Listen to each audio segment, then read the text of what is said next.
गांव की जिठानी। शांति अपने दो बेटों अर्नव और आरुष के साथ शांति से जीवन बिता रही थी, लेकिन शांति के पति सोहन से उसकी कभी कभार थोड़ी अनबन हो जाती थी। एक दिन शांति रोज की तरह सुबह का खाना बना रही थी, तभी दरवाजे की घंटी बजी। घंटी की आवाज सुनकर वो दरवाजे की ओर जाते हुए कहती है, अरे आती हूँ, कौन है, सब्र करो। शांति दरवाजा खोलती है तो देखती है कि उसके जेठ मोहनदास सामने खड़े होते हैं। वो सक पकाकर अपना घूंघट करती है और पैर छूकर कहती है, आइए आइए जेठ जी। कैसी हो शांति? जी मैं तो बिल्कुल ठीक हूँ, सब आपकी मेहरबानी है भाई साहब। शांति और मोहनदास की बातें सुनकर शांति का पति सोहन और उसके दोनों बेटे बाहर आ जाते हैं। अरे भैया राम राम, कैसे हो आप? राम राम भाई। अरे शांति, ऐसे खड़ी खड़ी क्या देख रही हो? चाय कॉफी कुछ लेकर आओ, भैया आए हैं। शांति तेजी से रसोई की ओर आगे बढ़ती हुए कहती है, अरे मेरी माँ, गेट खोलने के चक्कर में मेरे तो चावल ही जल गए। वो दौड़ी दौड़ी रसोई में जाती है और देखती है कि सारे चावल जल गए हैं। वो दोबारा चावल बनाने में लग जाती है। इतने में सोहन आवाज लगाता है, अरे शांति, तुम्हारे चावल का रोना खत्म हो गया हो तो चाय ले आओ। जी लाती हूँ अभी। शांति जल्दी जल्दी चाय बनाती है और मोहनदास को चाय देती है। सब एक दूसरे की खैर खबर पूछते हुए चाय पीते हैं। चाय खत्म होती ही मोहनदास शांति की ओर देखते हुए मजाक में कहते हैं, शांति, अब तुम्हारी चाय में दम नहीं रहा, अब हमें चाय बनाने वाली बदलनी पड़ेगी। ये कैसे मुमकिन होगा जेठ जी, घर और बाहर का सारा काम मुझे ही करना पड़ता है और कभी कभी जल्दी जल्दी के चक्कर में काम बिगड़ जाते हैं, जैसे आज चावल जल गए। अरे इसी का तो हल लेकर आया हूँ। मैंने रिश्ता देखा है अर्नव और आरुष के लिए। दोनों लड़कियाँ बहुत सुंदर और सुशील हैं। अगर आप दोनों इजाज़त दें तो बात करूँ आगे। सोहन और शांति रिश्ते की बात सुनकर कहते हैं, अब ठीक है, बात चलाइए ना भैया, पर पहले लड़की के बारे में कुछ बताइए तो सही। हाँ हाँ भाई साहब, लड़की कैसी है, परिवार कैसा है, कहाँ के रहने वाले हैं? देखो, परिवार तो बहुत अच्छा है, पर वे दोनों लोग बहुत गरीब हैं। दहेज में कुछ मिलेगा नहीं। अरे हमें दहेज में कुछ चाहिए भी नहीं, बस लड़की संस्कारी होनी चाहिए। एक लड़की तो पढ़ी लिखी है और शहर की रहने वाली है, पर दूसरी अपनी गरीबी की वजह से पढ़ न सकी और गांव में रहती है, लेकिन दोनों है बहुत खूबसूरत। अगर तुम सबको देखते ही पसंद ना आ जाए तो मेरा नाम बदल देना। हाँ, पर तो हम आंखें मूंद कर भरोसा कर सकते हैं भैया। आप आगे बात चलाइए, हम शादी करने को तैयार हैं। कुछ ही दिन में अर्नव और आरुष की शादी हो जाती है। आरुष की शादी अनपढ़ लड़की मंजरी से हो जाती है, जो कि बहुत भोली भी होती है, और अर्नव की शादी पढ़ी लिखी लड़की तनुजा से हो जाती है, जो कि घमंडी और चालू होती है।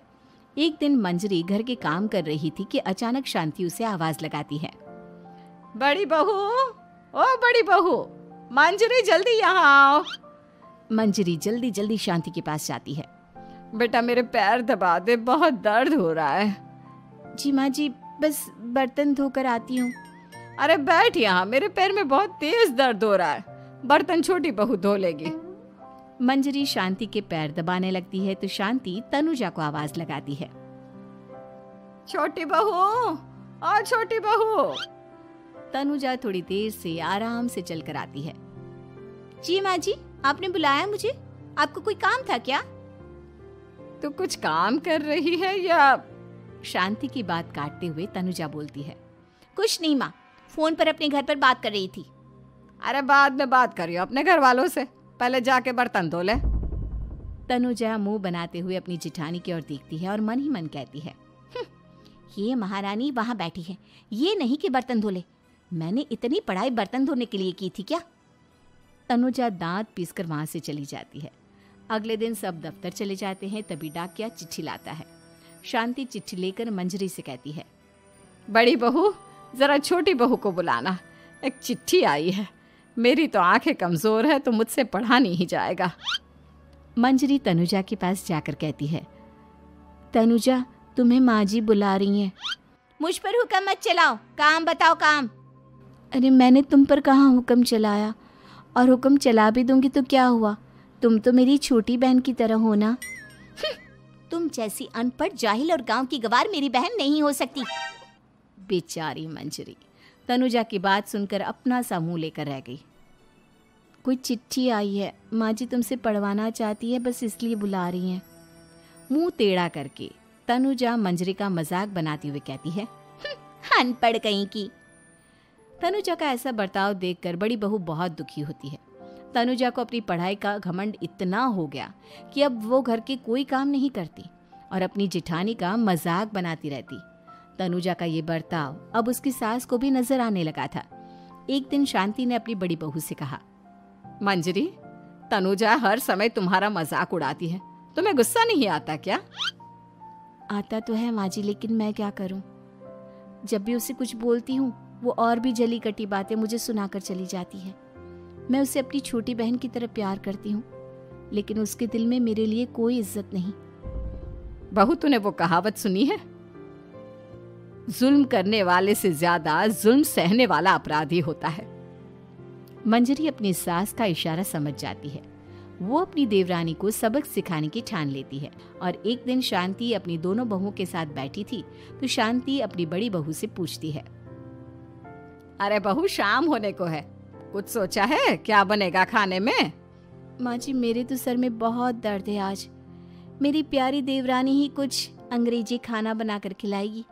सुना है पढ़े लिखे लोग अंग्रेजी खाना बहुत अच्छा बनाते हैं, क्यों तनुजा? इतना कहकर मंजरी अपनी सास की ओर देखकर मुस्कुरा दी। तनुजा अपनी तारीफ सुनकर बहुत खुश हो गई। इतने में शांति कहती है, ये तो सच बात है छोटी बहू, ये तो मैंने भी सुना है। हम भी पक गए हैं बड़ी बहू के हाथ का खाना खा खा कर। तनुजा, तुम्हारी माँ भी तो तुम्हारे खाने की बहुत तारीफ करती हैं। आज हमें भी खिला दो कुछ अच्छा सा बनाकर। शांति की बात सुनकर छोटी बहू और आसमान पर चढ़ गई, पर उसे ये कहाँ पता था कि उसकी सास और जेठानी उसे सबक सिखाना चाहती हैं। तनुजा अपनी तारीफ सुनकर खुश तो बहुत होती है, पर सोचने लगती है, मुझे तो कैसा भी खाना बनाना नहीं आता। अब मैं क्या करूंगी? अगर मैंने इनको सच बता दिया तो मेरी सारी इज्जत मिट्टी में मिल जाएगी। अरे छोटी बहू, क्या सोच रही हो? खिलाओगी ना अपने हाथ का अंग्रेजी खाना? छोटी बहू हाँ में सर हिला देती है। अचानक से उसके दिमाग में एक आइडिया आता है। मैं इंटरनेट से देखकर कुछ बना लेती हूँ, मेरी वाहवाही पूरे घर में हो जाएगी। मुझे कौन सा रोज रोज बनाना है। माँ जी, आज आप सबको ऐसा खाना खिलाऊंगी, ऐसा खाना खिलाऊंगी कि... इतने में शांति छोटी बहू की टांग खींचते हुए कहती है कि पता नहीं कैसा खाना खिलाओगी। ए ऊपर वाले, हमारी रक्षा करना। इतना बोलकर शांति और मंजरी दोनों जोर जोर से हंसने लगते हैं। अब तनुजा रसोई घर में चली जाती है और खाने की तैयारी करने लगती है, पर उसे रसोई घर की चीज़ों के बारे में तो कुछ नहीं पता। जैसे तैसे सारी चीज़ें निकालती है और इंटरनेट पर देखकर खाना बनाती है। कुछ ही देर में सब लोग घर आ जाते हैं। अरे सुनते हो, आज का खाना हमारी छोटी बहू बना रही है। अरे वाह, आज तो फिर कुछ अंग्रेजी खाना खाने को मिलेगा। कुछ ही देर में खाना बन जाता है तो छोटी बहू सबका खाना लगा देती है। इतने में बड़ी बहू कहती है, क्या बात है देवरानी जी, आज तो बहुत अच्छी खुशबू आ रही है। ये बात तो सही कही बड़ी बहू तूने, खुशबू तो अच्छी है। ऐसी खुशबू तो मेरे खाने में भी नहीं आती। सब मिलकर छोटी बहू की बहुत तारीफ करते हैं और छोटी बहू 7वें आसमान पर बैठ जाती है। अब सभी खाना खाते हैं। जल्दी जल्दी दो, अब तो मुंह में पानी आ रहा है। हाँ हाँ, मुझसे भी नहीं रुका जा रहा। जैसे ही सोहन एक निवाला खाता है तो उसकी आंखों से पानी आने लगता है। ये देखकर शांति सोहन से पूछती है, क्या हुआ जी, खाना इतना अच्छा बना है कि आंखों से पानी आ गया? सोहन चुप रहता है और धीरे धीरे से खाना शुरू कर देता है। इतने में सोहन छोटी बहू से कहता है, बेटी तुम भी तो खाओ, तुम क्यों रुकी हो? खाना सच में बहुत अच्छा है। ये कहकर सोहन जोर से हंस देता है। फिर सब खाना खाने लगते हैं, लेकिन खाने में नमक और मिर्च तेज हो गई थी। तनुजा से कोई कुछ नहीं बोलता, बल्कि उसे भी खाने को कहते हैं। जैसे ही छोटी बहू खाना खाती है वो पानी पानी कहकर चिल्लाती है, पानी, इसमें तो पानी। ये खाना तो सच में इतना अच्छा बना है कि हमारे साथ साथ देवरानी जी भी इसके स्वाद को कभी नहीं भूल पाएंगी। सही कहा बहू। तनुजा को अपनी गलती का एहसास हुआ और उसने अपनी सास से कहा, माँ जी ये मेरी गलती नहीं है, इंटरनेट पर दिखाया था कि 4 चम्मच नमक और मिर्च डालने हैं। अब मंजरी को भी मौका मिल गया और उसने तनुजा पर तंज कसा। नाच न जाने आंगन टेढ़ा, हर जगह अपनी पढ़ाई दिखाती हो, दूसरों का मजाक उड़ाती हो। अब पता चला ना, हर चीज़ में पढ़ाई काम नहीं आती। और तुम तो शहर में रही हो, तुम्हें तो मुझसे भी अच्छा खाना बनाना आना चाहिए ना। बेटा, अगर तूने ठीक से सब सीखा होता तो आज तुझे शर्मिंदा नहीं होना पड़ता। बात शहर या गांव की नहीं होती। मंजरी गांव से आई है, लेकिन उसे घर का काम करना और खाना बनाना सब अच्छी तरह से आता है। तुम शहर में रही हो, तुमने ये सब क्यों नहीं सीखा? छोटी बहू सर नीचा कर सबसे माफ़ी मांगती है और बहुत शर्मिंदा होती है। दीदी मुझे माफ़ कर दो, मैंने आपको बहुत बुरा भला कहा, पर आपने मुझे हमेशा ही माफ़ किया। आज मुझे अपनी गलती का एहसास हो गया है। अब दोनों बहुएं मिलकर घर का काम करने लगी और एक दूसरे को अपने गुण बांटने लगी। मंजरी ने अपनी देवरानी को खाना बनाना और घर का काम करना सिखाया, वहीं तनुजा ने भी अपनी जेठानी को पढ़ना लिखना सिखाया। शांति और सोहन ऐसी बहुएं पाकर बहुत खुश थे।